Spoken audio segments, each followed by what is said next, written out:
Good evening students. Start करते हैं आज का टॉपिक। और आज का टॉपिक है हमारा female reproductive system. Last topic में हमने मेल रिप्रोडक्टिव सिस्टम पढ़ा था। अब हम पढ़ने जा रहे हैं फीमेल रिप्रोडक्टिव सिस्टम, क्योंकि हमने डिस्कस किया था कि सेक्सुअल रिप्रोडक्शन के अंदर क्या होगा, दो पेरेंट्स इन्वॉल्व होंगे, दोनों के गैमीट्स का फ्यूजन होगा और फिर फ्यूजन यानी फर्टिलाइजेशन की प्रोसेस होगी, तब जाइगोट बनेगा और बेबी का डेवलपमेंट होगा। तो अभी हमने देख लिया था कि मेल गैमीट यानी स्पर्म कहाँ बन रहे थे, टेस्टिस में, वो बात हम कर चुके हैं। अब हम पढ़ने जा रहे हैं कि जो फीमेल गैमीट है, जिसको हम एग या ओवम बोलते हैं, वो कहाँ पे बनेगा और इसकी जो स्ट्रक्चर है, ओवरी ओविडक्ट, वो कैसे है, कहाँ पर है, किस तरह से प्रेजेंट है, कैसी उसकी स्ट्रक्चर है, उसको हम पढ़ते हैं। तो चलिए स्टार्ट करते हैं। तो फीमेल रिप्रोडक्टिव सिस्टम के अंदर आप क्या क्या पढ़ेंगे? Ovaries, oviduct, uterus, cervix, vagina.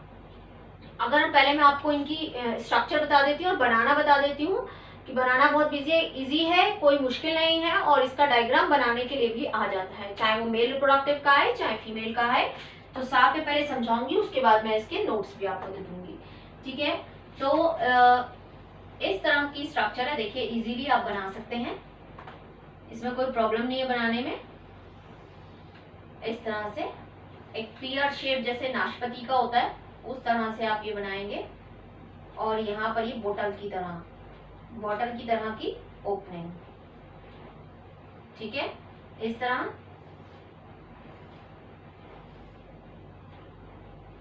अब इस तरह की बनाने में आपको कोई प्रॉब्लम है, बताइए।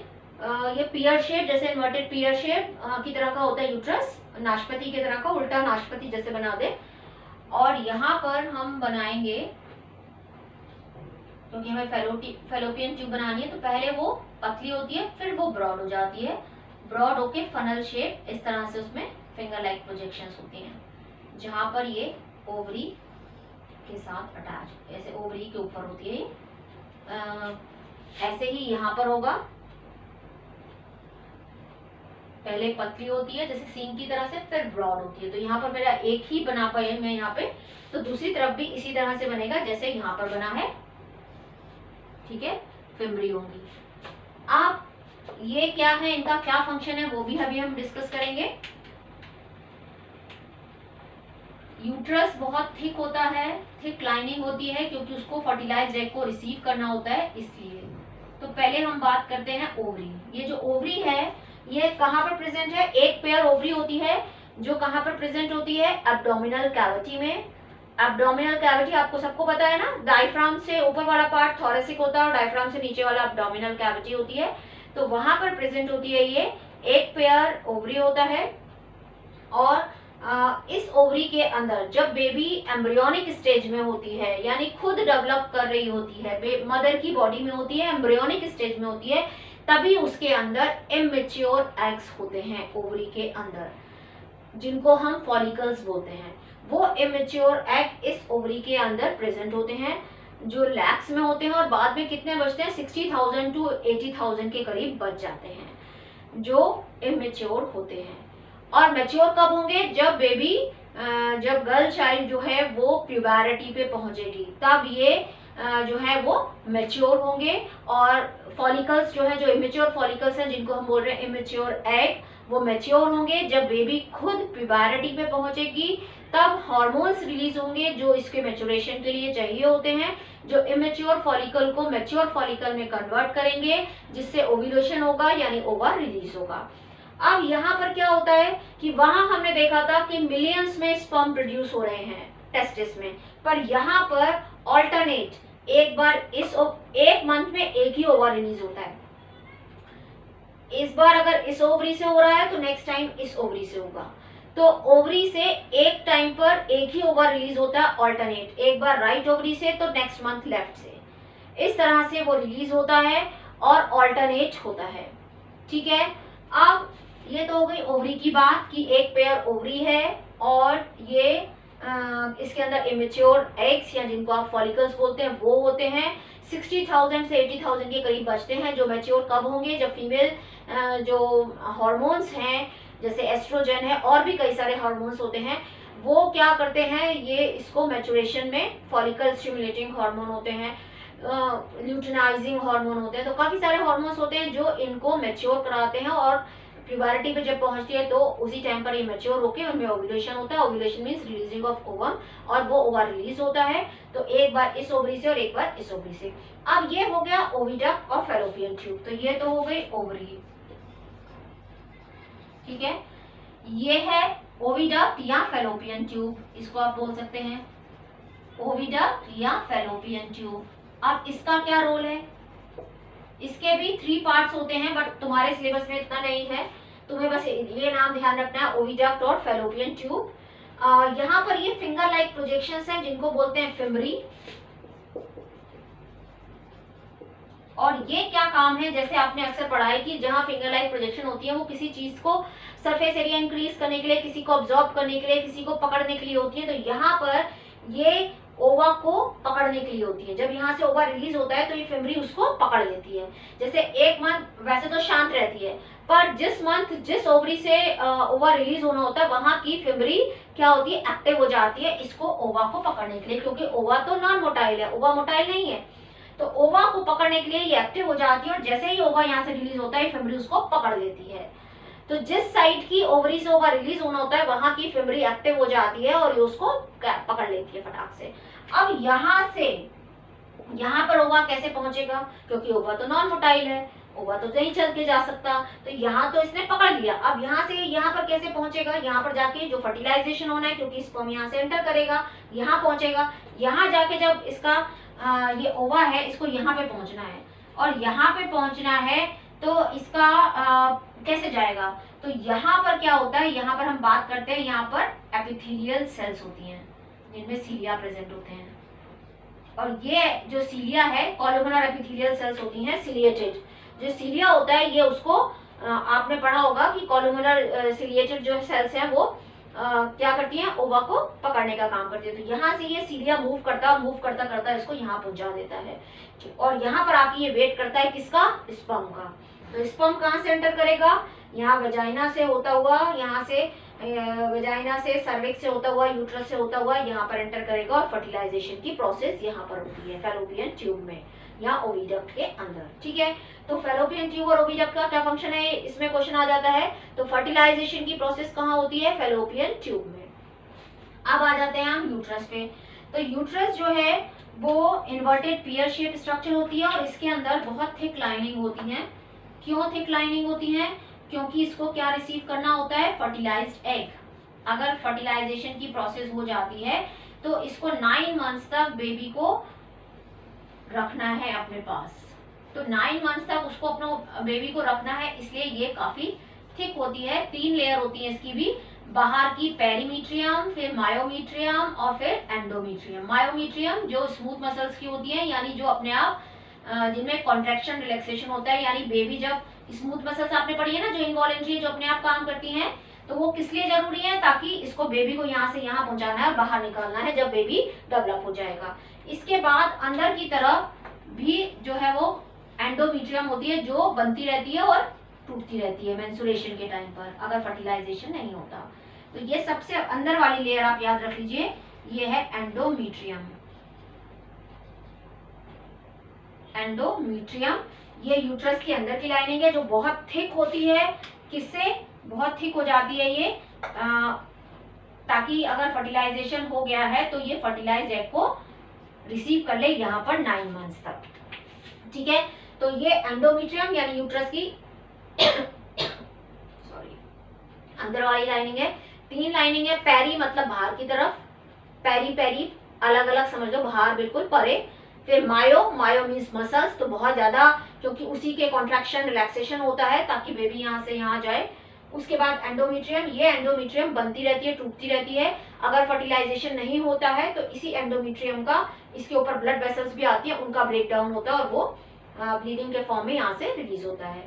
तो ये तो हो गया। अगर फर्टिलाइजेशन हो जाता है तो ये फर्टिलाइज्ड एग यहाँ पर आएगा और यहाँ पर आकर उसका इम्प्लांटेशन होगा 9 मंथ्स के लिए, वो यहाँ पर रहेगा, ठीक है। तो इसलिए ये ठीक होती है ताकि उसको ये 9 मंथ्स तक यहाँ पर रख सके, और उसको फर्टिलाइज्ड एग जो हो गया है उसको यहाँ पर अटैच कराने की प्रोसेस को हम क्या बोलते हैं, इम्प्लांटेशन, ठीक है। तो वो यहाँ पर रहेगा। उसके बाद ये क्या है, ये है सर्विक्स, इसको बोलते हैं हम सर्विक्स,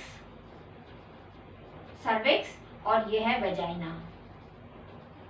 और ये जो कैनाल सी है ये सर्वाइकल कैनाल कहलाती है। इसको और इसको मिला के, वेजाइना को मिला के बोलते हैं हम बर्थ कैनाल, यानी सर्विक्स और ये वाली जो कैनाल बन गई ये हो गई सर्वाइकल कैनाल। ये और ये दोनों को मिला के हम क्या बोलते हैं, सर्वाइकल कैनाल और वेजाइना, ठीक है। इन दोनों को मिला के हम बोलते हैं बर्थ कैनाल। इन दोनों को मिला के हम क्या बोलते हैं, बर्थ कैनाल। क्योंकि बेबी जो यहाँ पर आ गया है वो बेबी जब पूरा डेवलप हो जाएगा 9 मंथ्स के बाद, तो वो यहाँ से निकलेगा पहले तो सर्वाइकल कैनाल से, फिर ये वेजाइना से बाहर जाएगा। तो इसको हम, इसलिए इसको सर्वाइकल कैनाल और वेजाइना इन दोनों को हम बोलते हैं बर्थ कैनाल, और ये वेजाइनल ओपनिंग है। तो यहाँ से स्पर्म की एंट्रिंग होती है पेनिस के थ्रू इंटरकोर्स के टाइम पर, यहाँ से स्पर्म एंटर करता है और ये स्पर्म यहाँ से सर्वाइकल कैनाल यूट्रस से होता हुआ तब यहाँ पर पहुंचता है फैलोपियन ट्यूब में, इसको एग को फर्टिलाइज करने के लिए। तो यहाँ से पूरा उसको जो है वो रास्ता कवर करके पूरा यहाँ पहुंचना होता है, तब वो जाके वो एग को फर्टिलाइज करता है। और अगर फर्टिलाइजेशन की प्रोसेस हो जाती है तो ये fertilise egg within a week, 1 week के बाद जो है वो यहाँ पर आ जाता है और यूट्रस के अंदर इम्प्लांट हो जाता है। यहाँ पर एम्ब्रियो जो बेबी ये जो बन रहा है फर्टिलाइज्ड एग है, इससे और ये जो यूट्रस का टिश्यू है ये दोनों जॉइंटली मिलके जो है वो उसको एक प्लेसेंटा की फॉर्मेशन करते हैं, जॉइंटली टिश्यू बनाते हैं प्लेसेंटा, और यहाँ पर वो इम्प्लांटेशन की प्रोसेस होती है। और अगर फर्टिलाइजेशन नहीं होगा तब क्या होगा, तब मेंस्ट्रुएशन होगा, उसको भी अभी हम बाद में डिस्कस करेंगे। तो ये क्लियर हुआ क्या हुआ, ओवरी, ओविडक्ट, ओविडक्ट में फर्टिलाइजेशन हुआ, फर्टिलाइज होने के बाद वो यहाँ पर आ गया यूट्रस के अंदर। Uterus inverted pear shape structure है, यहाँ पर वो 9 मंथ्स तक रहेगा। अगर फर्टिलाइजेशन हो गया, स्पर्म कहाँ से एंटर कर रहा है, यहाँ से वेजाइना से, सर्विक्स से, सर्विक्स बोलते हैं यूट्रस का माउथ, यहाँ से होता हुआ यूट्रस से होता हुआ यहाँ पहुंचेगा और फर्टिलाइजेशन के बाद वो 9 मंथ्स तक यहाँ रहेगा और यहाँ से बेबी डिलीवर होगा अगर वो 9 मंथ्स के बाद, ठीक है। तो ये है हमारा फीमेल रिप्रोडक्टिव सिस्टम। अगर फर्टिलाइजेशन नहीं होगा तब कौन सी प्रोसेस होगी उसको हम अभी बाद में डिस्कस करेंगे। पहले हम इसके पार्ट्स का थोड़ा सा मैं आपको लिखवा देती हूँ, फिर हम आगे चलेंगे। तो ये क्लियर है, तो थोड़ा सा ये अगर क्लियर हो गया है तो मैं थोड़ा सा इनके पार्ट्स के बारे में बता दूं, फिर हम आगे चलेंगे, ठीक है। आप नोट डाउन कर लो इसको, जो अभी मैंने आपको समझाया था डायग्राम के थ्रू, उसी को मैंने यहाँ लिखा है। एक बार मैं पढ़ के आपको समझा देती हूँ, फिर आप इसको नोट डाउन कर लो। सो पहला है ovary, paired Oval shaped organs located in the abdominal cavity near the kidney. हमने 2 ओवरी बनाई थी, तो पेयर्ड स्ट्रक्चर है, ओवल शेप्ड है, कहाँ प्रेजेंट है, एब्डोमिनल कैविटी में, किसके पास, किडनी के पास। क्या प्रोड्यूस करती है, थाउजेंड्स ऑफ ओवा और एग सेल या इमेच्योर फॉलिकल्स।